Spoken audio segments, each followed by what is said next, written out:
maybe I don't understand your question. Could rephrase it kindly? Elections are conducted at the polling station, yes, where you have said that the transmission of results from that place, polling station, to the National Tallying Center is done through use of technology, yes, as one of the aspects of this framework that we are discussing. Yes. There are other aspects of it with regard to the results from the polling station. Yes. Those are the aspects I'm asking. Okay. The hard copies of the forms are also then brought physically to the National Tallying Station, and that is you now have to confirm between what came through the system and what is in the hard copies of the forms. Thank you very much. And that is with regard to which election? Since there are six. The one for the president. And what happens to the other 5? The other 5 are retained at the county tallying station, and where they are required to, where there is any petitions that have been filed, then they are handled from that center at the county tallying station. Thank you very much, Wakili. Thank you very much, Chair. Thank you, Madam Koki. I would like to ask Tanui, FCPA, to also ask some questions. Thank you, Chair. And Wanjiku, karibu tena. Thank you. I want to follow up with a question by our Vice Chair on why is a chairperson of IPC an advocate or has to be a lawyer. And you did mention that it's because elections is about. You can say that again. What did you say? I said there's a lot of legal issues that it is the electoral process, first of all, is a legal process. It has a lot of legal guidelines, the law that guides it. So there's a requirement for someone who can be able to interpret and work with the law. So that is the reason that the makers of the Constitution thought it was best to have the person as a lawyer. If I say that elections is also about numbers, it's about counting, and we only declare the winner of a presidential election, it is not determined by law, but it is by votes cast, and those votes have to be counted. What would you say? Well, the chairperson plus the commission guides the elections also at county, constituency, and ward level. They were able to sit as a commission and be able to give guidance. So the whole electoral system is owned by the commission, and the people who take over at the county levels have instructions also coming, and where they need to interpret how that should be done, how to interpret the law, then it is the duty of the commission and the head of the commission to give guidance on the legal issues. I agree, but I'm also saying that elections is about numbers. And if I go ahead and say that even the chair of the commission should be somebody knowledgeable with numbers, and I take this with regard to the 2022 general elections. One of the contestations that was there was about the numbers. About the votes cast, the totality. You remember the mathematical error by the vice chair. And therefore, if we hypothesize that even a chair of a commission should either have both legal and accounting or somebody good in numbers, what would be your comment? My comment on that, actually, I agree with you. It is mathematics. It's 1 + 1 = 2.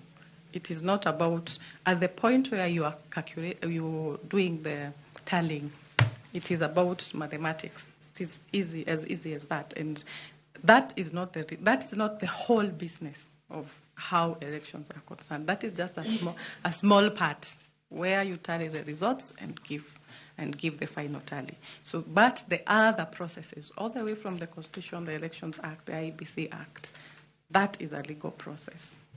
with legal timelines that are supposed to be there. However, I do agree with you that the part of doing the mathematics, it is important for IEBC to have experts who can be able to do that tallying and then explain it to the commission. And maybe part of the commission members should have that kind of experience. So what is your understanding of the role of the chairperson of IEBC? Is it about the legal interpretation of presiding over the management of the electoral management body? That is the role of the IEBC chair. But I've said that process itself, which he's presiding over, has a lot of legal implication and legal documents that are required to be able to carry the process in a credible manner. So that is why you find that that discussion through stakeholders forum resulted in the Constitution requiring that a lawyer be the head of IEBC. Actually, I think it is the Act, not the Constitution. I don't think the Constitution. Both of them give the qualifications. Even the Constitution says the chair of IEBC should be a lawyer. In the Constitution. No, I'm not very sure, but it's there. Yeah. Now, if I say that one of the reasons why we've had conflicts at IEBC, more so between the chair and the secretariat, in this case the secretary to the commission, is because both of them have been lawyers. If you look at the case of Isaac Hassan and Oswako, they were both lawyers, and they end up separating. The second one was Chapukati, may his soul rest in peace, and Ezra Chilop. And they also parted ways along the way. At least there is some semblance of peace now, because it was Chapukati and Marjan, who is a non-lawyer. I'm looking at it in the sense that these are people, everybody interpret the law the way they want.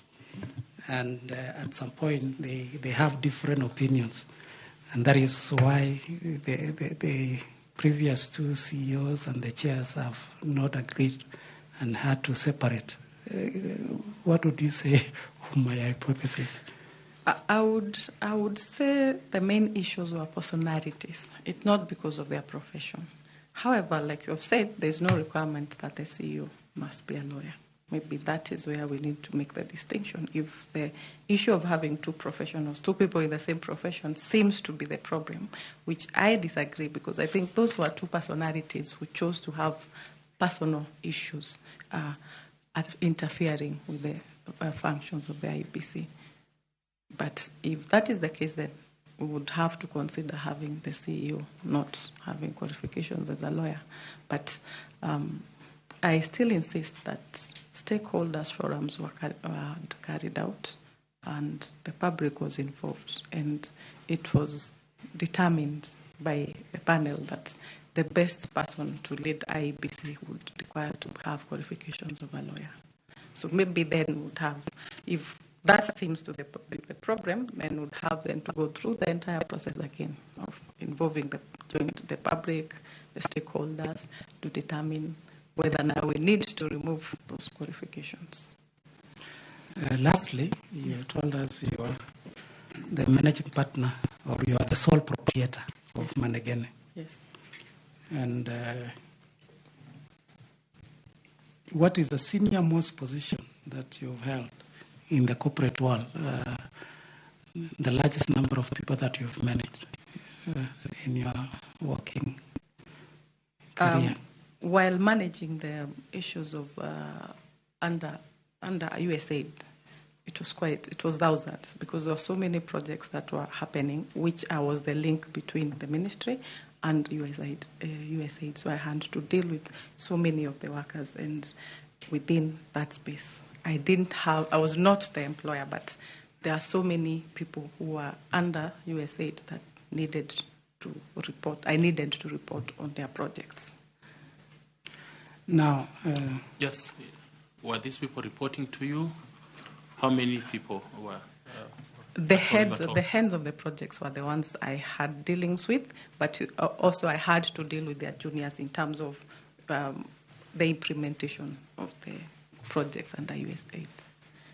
And while in the health sector, I also had dealt with other donors, not just USAID, the CDC, the USTDA, WHO, and the issue is there are so many things that are happening there that it's at one point you are dealing with a group of 100 for dealing with family health. The next thing you are dealing with another group of 1,000 who are dealing with primary health care. So it was quite a number of people in thousands.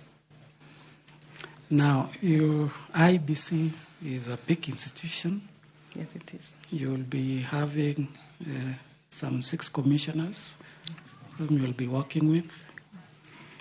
There will be a CEO. There will be 9 directors at the commission. There are over 24 managers in IBC. We are having 47 county returning officers. We are having over 290 sub-county. And there will be many stakeholders that you will be managing during the election process. Yes. So how is the experience that you've had help you transition to this huge institution known as IBC? Thank you. And through the chair, like I've said, I handled a high-pressure job while I was a consultant under USAID. And it was just to see, IBC deals with one subject. This one, it was different subjects. Today you are on this one, tomorrow you are on the next one, and all of them I had to find a way to be able to collect all that information and be able to report on it. So for IBC, I think the numbers are manageable, and what you need is to have teamwork and to work with the other commissioners to ensure that you have different people handling different situations, so that the whole job does not rest with the IBC chairperson. It should be teamwork between all the people. I pride myself in being very good at training and giving capacity building, especially to the younger generation, to ensure that you are able to delegate as much of the work to them. Or, of course, making sure that you are able to ensure that the quality is the best. Wish you well. Thank you, Chair. Thank you, too. Thank you. Now ask my colleague Evans Misati to ask you some questions. Thanks so much, Chair. The Wanchiko. You have said now the Wanchiko is going to be the chair. Now, assume you are the chair of the IPC and we are given this opportunity to serve as a chair. As the chair, you will be responsible for providing strategic leadership and policy direction to enhance the performance of the Commission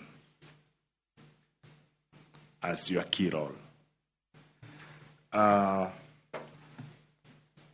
Based from what you have described here, what will be your key principles and strategies to ensure that you guide the Commission in the right direction, particularly giving the vision and the tone that you will start with? I would endeavor to ensure that IEBC is the most credible management, electoral management body that will be able to protect the democratic aspiration of the people of Kenya. And how would I do that? I have said I am very keen on teamwork. I would ensure that we are able to work together with the other commissioners and the secretariat to ensure that there is a proper policies are set. I have had a lot of experience in the making of policies, so I would then transition that knowledge into ensuring that we have good policies that are able to guide the secretariat on how to provide their services. And in terms of leadership, like I said, I have very good leadership skills. I find myself, when I was younger, every time I walked into a meeting, I would always be the secretary. You're the one taking notes, you're the one guiding this information, you're the one doing the follow-up meetings. But recently, I think because of age, I have transitioned to always being the chair. So you put the team together, you have to ensure that the timelines that you have, you are able to meet them, you identify what each person is able to do their best in their best capacity, and then setting timelines, giving guidance, so that now as a team you are able to give the best for Wanjiku. What challenges, Wanjiku, do you foresee as the chair from where you sit? What are the challenges that you can foresee in that position of the chair of IPC? Thank you. And through the chair, I really can't see your name, so I apologize for not referring to you by name. But one of the biggest challenges we have is that commissioners run away from Kenyans at their time of need. That is what we have been experiencing as the people of Kenya. So that is likely to be a challenge even in the next general election. So as a legal practitioner, I would ensure that there are legal provisions, or the law is amended to ensure that there are very stringent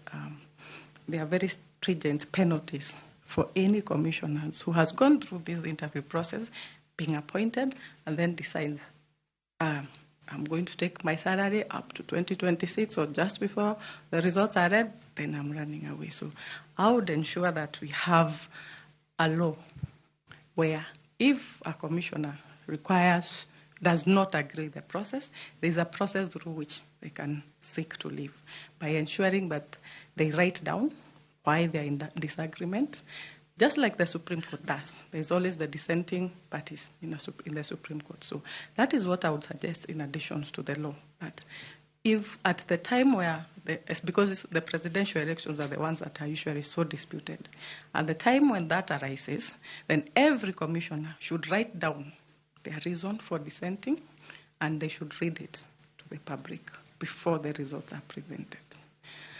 The other challenge has always been the digital system.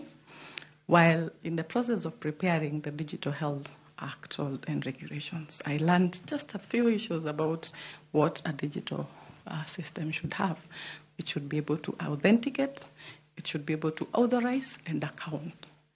Authenticate meaning any person getting access to this system should be able to be given, the system should be able to authenticate who they are.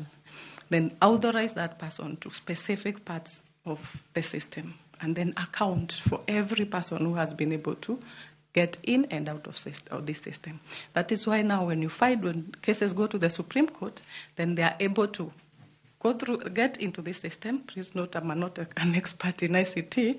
Get into this system and see through the accounts made thereto who has had access, what they have done in that system, and any unauthorized access to the system. But I also believe, and one of the issues I would want to propose is that IEBC, as an arbiter,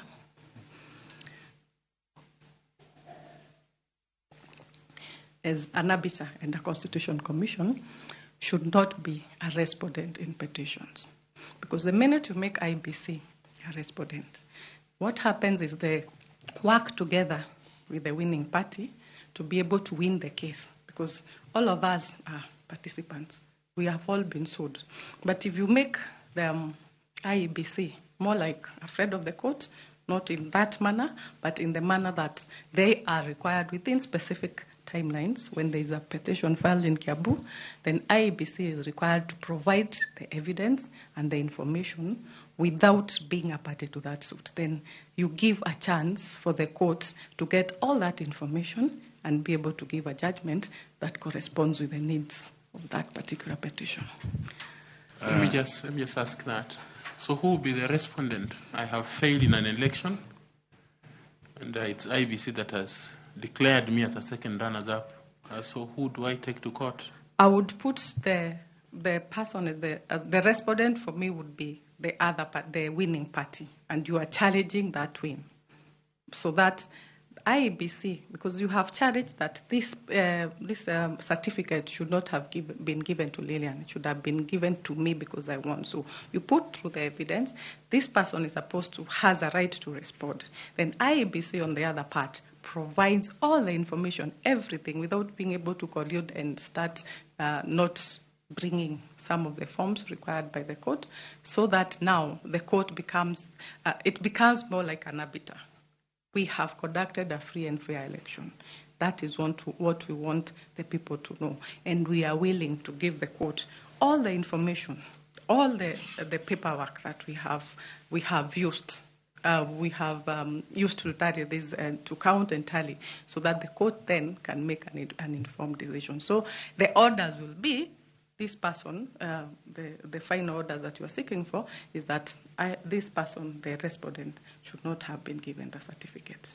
But within that system, IEBC should provide information to court within specific timelines. And failure to do so should also attract very steep penalties. So, as a follow-up question to what you have said, yes. To demonstrate that you have the understanding of what we need to do as a country before the 2027 general election, please, can you try to give us an overview of, if you will get favor with this panel and you are put as the chair of the IPC, what will be your priority things in terms of preparation before the 2027 general elections?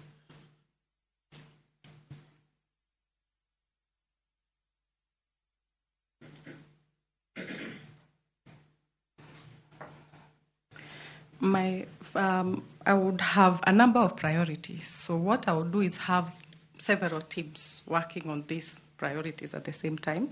One of them is we are already very late in terms of voter registration. We have lost almost 2 years. So we have about 3 years of young boys and girls who have qualified and have not been registered. So it is important to to start immediately. And I would suggest, of course, to my team that we start with massive voter registration. Not the usual one, but we call for the massive voter registration for the people of Kenya. Of course, I would also be looking to ensure that that is also together with educating the voter as to why they need to register, how to register, and their civic duty to vote. Those two would be work hand in hand. I would also be looking at the budget required for the 2027 general election, because there has been no commission. And so, whereas we are aware that the secretariat may have presented a budget, it is important for the commission also to go through that budget and confirm whether it corresponds to what is required, what has been budgeted for, and whether it is adequate or maybe above what is required. The other issue that is running through our minds is the border issue. We know we are already out of time. That should have been done last year. We need to be able to cool down our people and be able to have a conversation with stakeholders, as the commissioners, as the secretariat, as the people of Kenya, to ensure or to have a way forward on how to handle the issue of border delineation, while also considering that the timelines between now and the 2027 general election. Then there's the digital system. Again, this has been an issue over and over again. It is important to start. It's to be able to get it in good time. Procurement. I would ensure that whole process of procurement within IEBC is very, very open. I mean, you can tell people we are now looking for the system. Communication in Kenya is very easy. You can reach our young people through social media, the elderly through the TV. My mother watches, throughout the day. So, and there are those, of course, who still buy newspapers. So, what I would ensure is that there is very constant communication with the people of Kenya on the procurement processes within IEBC. Thanks so much. I wish you well. Looking forward to our Nchiku chairman. Thank you. Well, Ms. Fatuma Saman, would you like to ask some questions to Wanjiku? Yes, thank you, Chair. Wanjiku, welcome. Thank you, Fatuma. Political parties are key players in the electoral processes in any democracy. Would you please tell the panel the role of the political parties as key stakeholders of the IBC?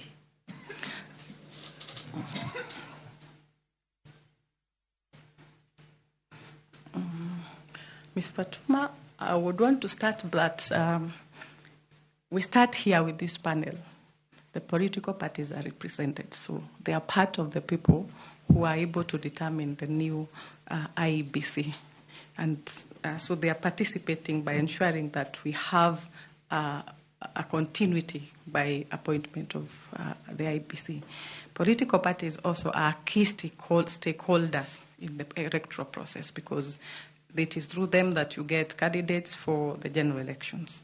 So their views should be at the forefront of their engagement should be at the forefront with the IEBC in terms of deciding even the timelines, how voter education is going to be done. They should be consulted.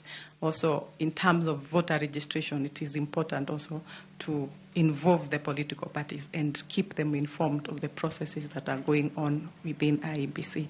Again, very key is the issue of procurement, and especially of the digital system, the ballot boxes and the ballot papers. It is important to have continuous engagement between IEBC and political parties.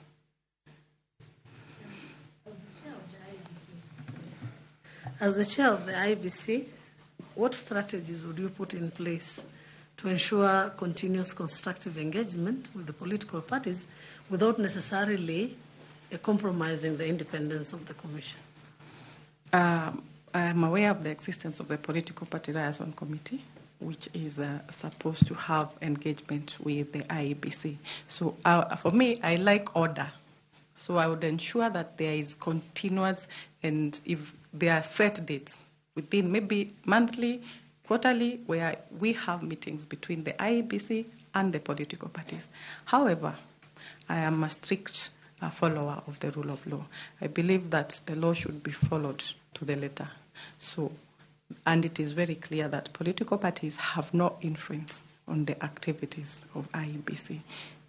Being a creature of the Constitution, it is important that IEBC is respected by all political parties and all political players to be able to deliver a free and fair and credible and transparent general election for the people of Kenya.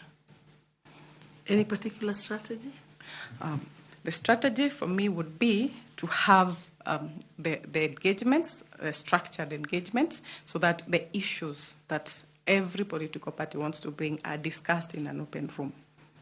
Then I would also, like I said, ensure there is constant communication of the affairs of the IEBC, where IEBC will be able to tell political parties, this is where we are in terms of preparations. This is where we are in terms of any procurement that will affect the general elections. This is where we are in terms of voter registration and voter education.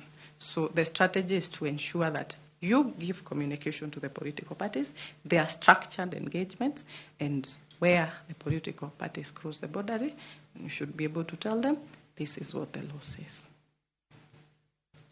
Thank you, Wanjiku, and wish you well. Thank you.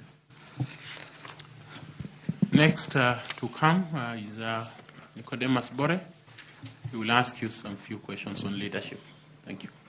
Thank you, Chairman, and Wanjiku. We are recruiting 7 members of IEBC Commission. Yes. You have applied to be the chair of that commission. Yes. The people you are bringing on board are of different diversity and diverse skills, experiences, backgrounds, and so forth. In the previous 2 cycles of elections, we've had what we call boardroom wrangles among the commissioners. Can you tell this panel what strategies you will have to make sure that the team that is picked will work cohesively to serve the people of Kenya diligently and with a lot of integrity, and will not experience what we have had the last 2 cycles.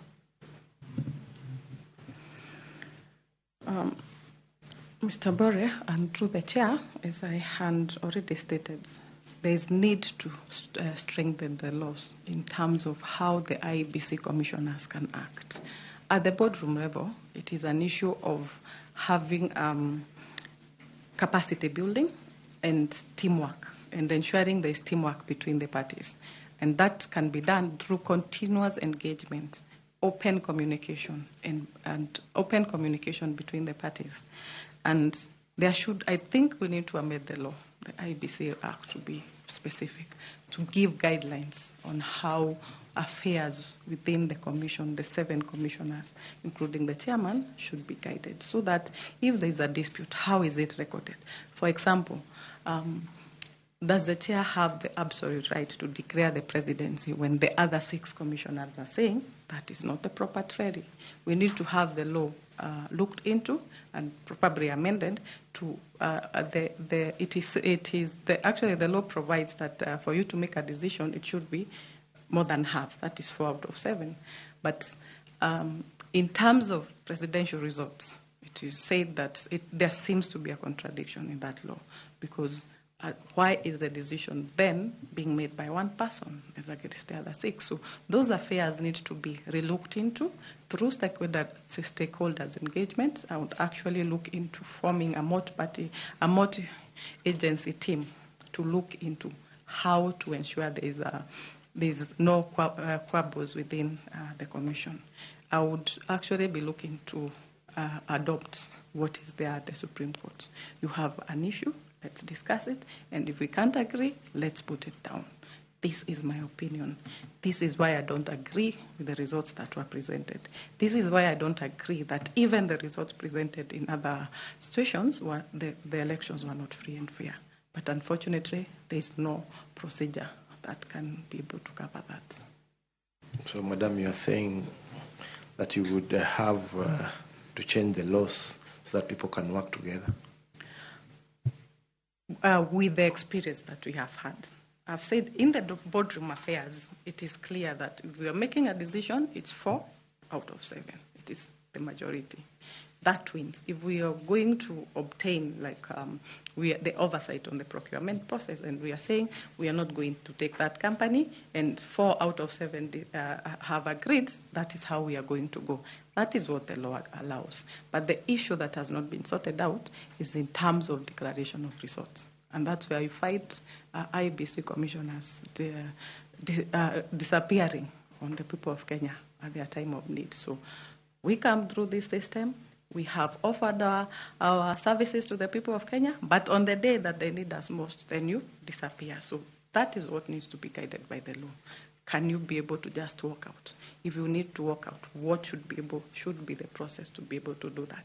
If there's a disagreement, and that is on the issue of the results, and they really cannot agree, there should be a law that provides for how to handle that. Otherwise, it will be just the usual boardroom wrangles on a very important issue that affects the whole of Kenya. So you don't think it's about the leadership skills of the chair?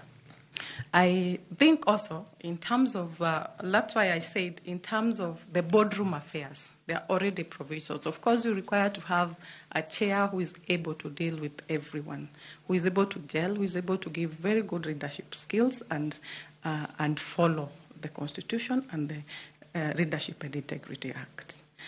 That person is the one who brings the glue to the group. But like in the general elections, there's a lot of political party interference or political interference at that point. That's why it is very important to have that the law being the one providing for what should be done in that kind of circumstance. Yes. Now, there was a case that involved Lillian Wanjiku Manegene, which I believe is you. Yes. Versus Kimunge Limited. Yes. On a bounce check. Yes. That you provided. Yeah. Can you please tell this honorable panel how that case went and whether it was resolved thereafter? That involved a business that we were doing with a friend, and we were unable to agree at the point where we were not able to make a lot of money. We were not able to make money from it, so the person demanded that they needed their capital back. So, of course, we had a disagreement on how that was to be handled. I had the checks were supposed to give authority or to give this person the comfort that we will be able to do this business and be able to get our money back. But at the point where now the person decides to pull out and we did not agree, then I believe in the justice system. So that matter was forwarded to the court for it to be decided by the court, and the decision was done, and I followed what the court guided. What did the court guide? The court guided that I was to refund the money that the person had put into the business. Yes. Okay. Thank you, Chair. Yeah.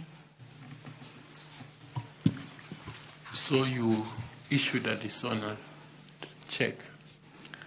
Like I said, the issue was not the dishonored check. The check was not supposed to have been used for that purpose, because at that time we already had a disagreement on how to handle the business as it was. So the best possible way was I had given this check as for this person to have comfort about the business that we were getting into. So when we had a disagreement, without my knowledge, that check was deposited. So, of course, at the time it was deposited, if you don't have money, it will definitely be dishonored. There was no money in the account. But we still didn't agree on the system of refunding, because if we are getting into a business, we all know the risks that are involved. So the matter was referred to the justice system. It was ordered that I should refund that money, which I have done according to the court's judgments. And there were no other safeguards you could provide as an advocate of the High Court to your partner other than a guarantee of a check? That was the agreement that was there, and this had nothing to do with the legal process. It was a business that we were doing off the legal business. So you agreed to guarantee by placing a check? Yes, because it's me who had started the business earlier, so we want someone to put in some money. We've agreed you put, but that is the guarantee I put. But at the time they chose to have that deposited, I was not aware of it.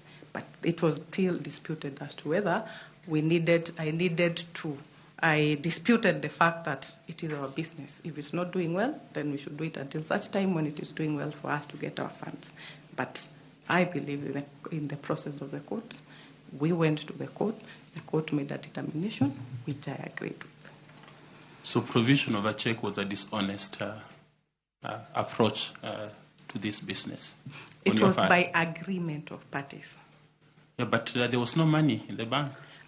You see, that was supposed to be like I would give you my title and tell you, in the event that I'm not able we are not able to succeed, then you can come back you can come back and use that title as a security or logbook.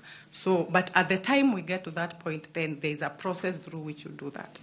So there was no specific dating on that check that it would be paid on that specific date. It was supposed to be security. In the event this business goes like this and you feel that you want to pull out, then you would inform me, and then I would ensure there are funds available. But I disagreed as to the point where we were saying that it is our business and it wasn't doing so well. So we resorted into the court process. And the court found you to be on the wrong? Yes. Okay, Prof. Thank you, Wanjiku. I would just... And just to, Chair, just to state that was through a civil process. Yes, I know it's civil. Yeah. Thank you, Chair. Wanjiku, I would just like to follow from where Bore and the Chair have left, because you know the country is looking for a chair who has the highest form of integrity. A candidate told us here that he should be like Caesar's wife. Unblemished. The chair has asked you successive questions on this check. I want to follow up. Did it have a date? Did it have an amount? Those two. It had an amount, but it didn't have a date. It didn't have a date. Yes. So it is Kimungi who put the date. Yes, at the time it was taken to the bank. Yes. Was that the agreement? What was the agreement? The argument was we had a dispute as to whether at that specific time then I should be able to refund the money. But then, rather than us coming to a conclusion on it, took the check that was there as security and chose to deposit it. Just make me understand. Why would, let's assume I'm Kimungi. I'm in an agreement with you. And we have agreed that in case of anything, A, B, and C, why would I have to hold the check without a date? Why would it be that at the time that we need to sort it out, you would then issue me the check unless you are going to be out of the country? Just make me understand. It's just, like I just want to see the it logic. It's more like you would give a logbook to Yes. someone Yes. with as security. Yes. We are doing this together. If in the event that there are issues that happen, then I'll be able to use that logbook to be able to claim back my money. So at the time when you decide now, this person, we are not able to do this business together, then that person, the best that would have happened is rather than have that check deposited, is come back to me, or we come to a compromise where we say, I am not going to be a member of this business, give me back the money that I put in. And actually, if you look at it, it wasn't just the amount that was in the check. It was more than that. I had already given back some of it because at that time the business was making Very well. Very well. I've heard you. Yes. So it was not through a dishonest system on my part to be able to do that. It is that it was done without my knowledge, first of all.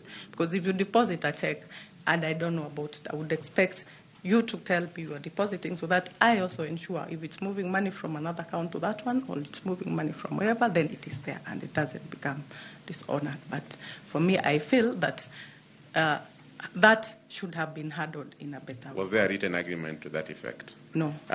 Yeah, that's it was why, a gentleman's agreement.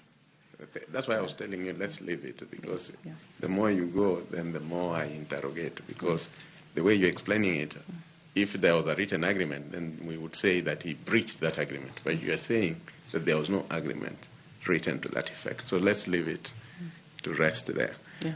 You told us you are the proverbial Wanjiku. You have the name Wanjiku. Yes. That every time the country talks of Wanjiku, of the Constitution, it's that, I know you know that it's that grassroots person. That's how Wanjiku was used. Yes. That local citizen down somewhere in Mandera, down somewhere in Turkana, down somewhere in Lamu, deep in the hinterlands of Kitui. That's the Wanjiku. This Wanjiku Manegene, if she's made chair, she's a lawyer, she's already done a lot of management on health issues, she's a big-time consultant.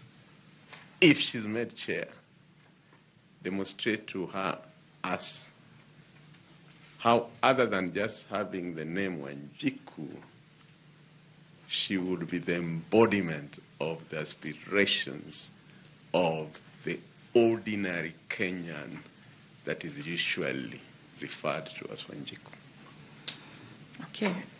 As I had stated in my intro, I have done a lot of issues from the civic part of it. When that name was coined, I was by President Moi during the making of the Constitution. I was actually a student, and I was not happy with the use of my name in that capacity. And I was very happy when the cartoonists were able to switch the narrative to say that it is the Wajiko's Constitution. So Wajiko, I am Wajiko by virtue of being a Kenyan.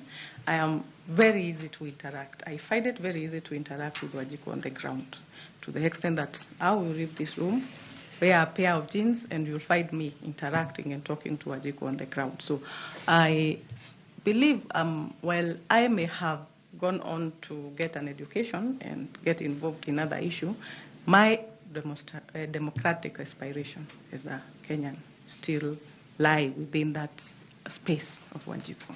So I have, like I've said, been involved in a lot of stakeholders' engagement and public participation. So I would ensure that Wanjiku, Halima, Chelono, all of them are involved in this process, and I would ensure that there is transparency in the process of in the processes of IEBC to ensure and then I would also ensure that Wanjiku is kept is the communication with Ajiko is very transparent, so that they are able to know what is happening in IBC. We want to do mass voter registration. We are doing it between this and day. Then you ensure that it's all over the social media, that the information is communicated to Ajiko in the language that they understand. And having been that to Ajiko at some point, then I'm able to associate and know what the needs of Wajiko would be. Thank you very much. Yes. The last question from me, again, touches on integrity. What are the core values that guide your decisions when faced with morally gray areas in professional life? Sorry, Mary? What are the core values that guide your decisions when faced with morally gray areas in your professional life? Okay, my core values stem with, first of all, I believe in the rule of the law. I would be able, where there are gray areas, then I would look to ensure that the decisions made speak to the intended or the intention of the law.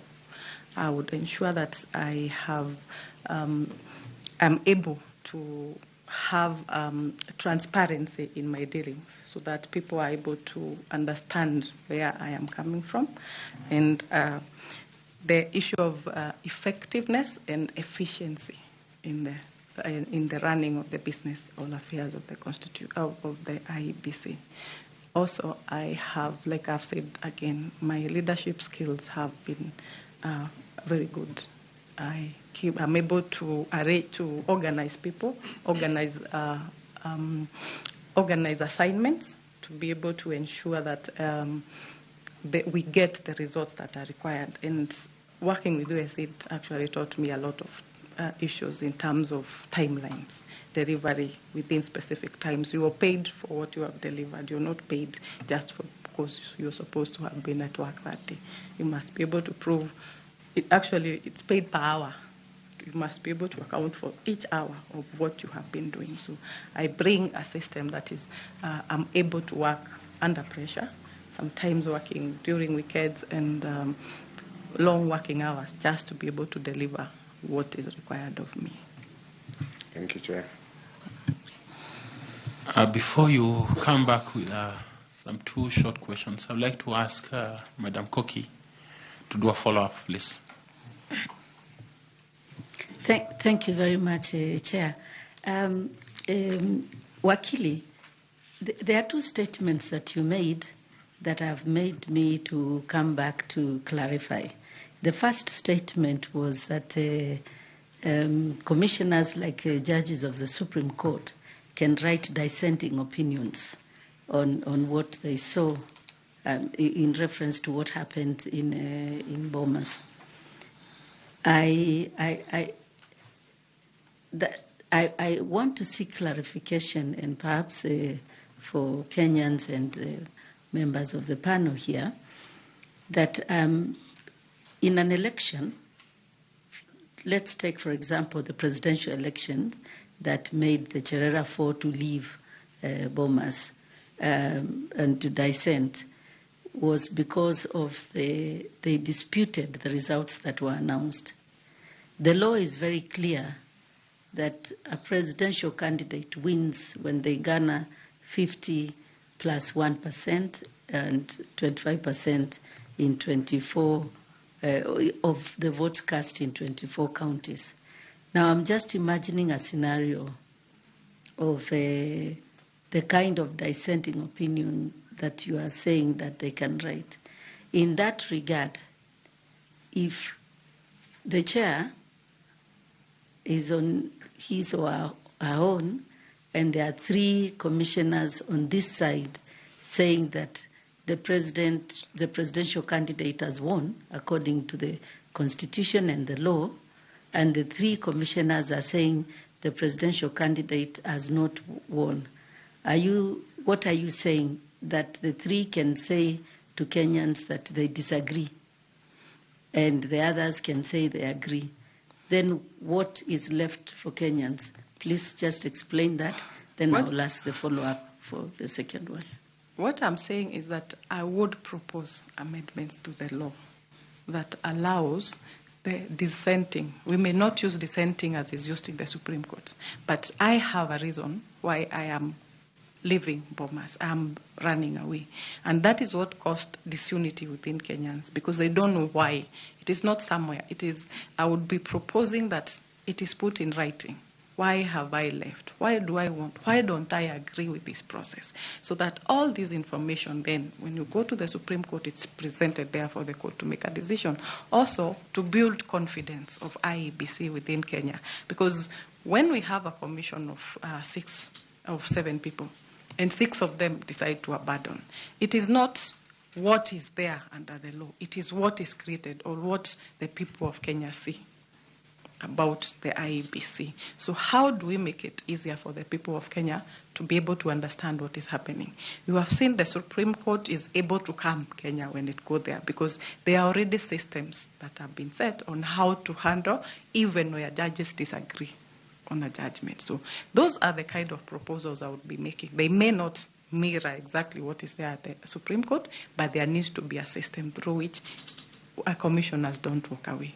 They have a system through which they can communicate to Kenya that this is why we are saying we are on this side.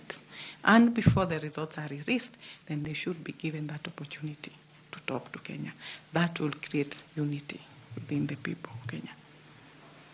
Wouldn't that affect the legitimacy and the credibility of the result and leave Kenyans without a result?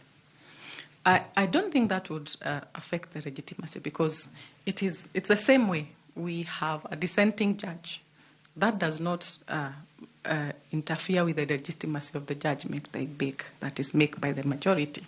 What I'm saying is the reason we have so many political wrangles and crashes within Kenya is because people do not trust that the system that was used. So, because I, as a commissioner, just disappeared from this system. I did not tell Kenyans. That communication is very integral to the people of Kenya, to tell them these are the results. And then we still have another arbiter, who is the Supreme Court, who will be able to look through all these statements that are made by these commissioners while making a decision as to whether the election was free and fair. But walking away creates disunity. It creates the image that that whole activity was not free and fair. Thank you very much. The second point you raised was very interesting. Before you vacate that, this touches on the point that FCPA Tanui asked you. The result at the tallying center is mathematical. It's a figure. And there cannot be 2 figures. And, of course, you are conscious of Justice Mcherure et al. Ruling on the Maina Kiai case, yes, that the results are as announced at the polling station. Yes. So I'm wondering why the chair would be encouraging part of the commissioners to write and dissenting opinion. On what? Because the figures are mathematical. Now, that is where the question comes in, Chair, because it is very mathematical. I agree with you. It's a matter of 1 + 1 = 2. But people have sat in a boardroom and have refused to agree on those figures of they have done their 1 + 1 and it has gone to 7. So there is a result which will be announced by the IEBC commissioner. However, other people have said we do not agree on this. Even be a boardroom issue here. If they are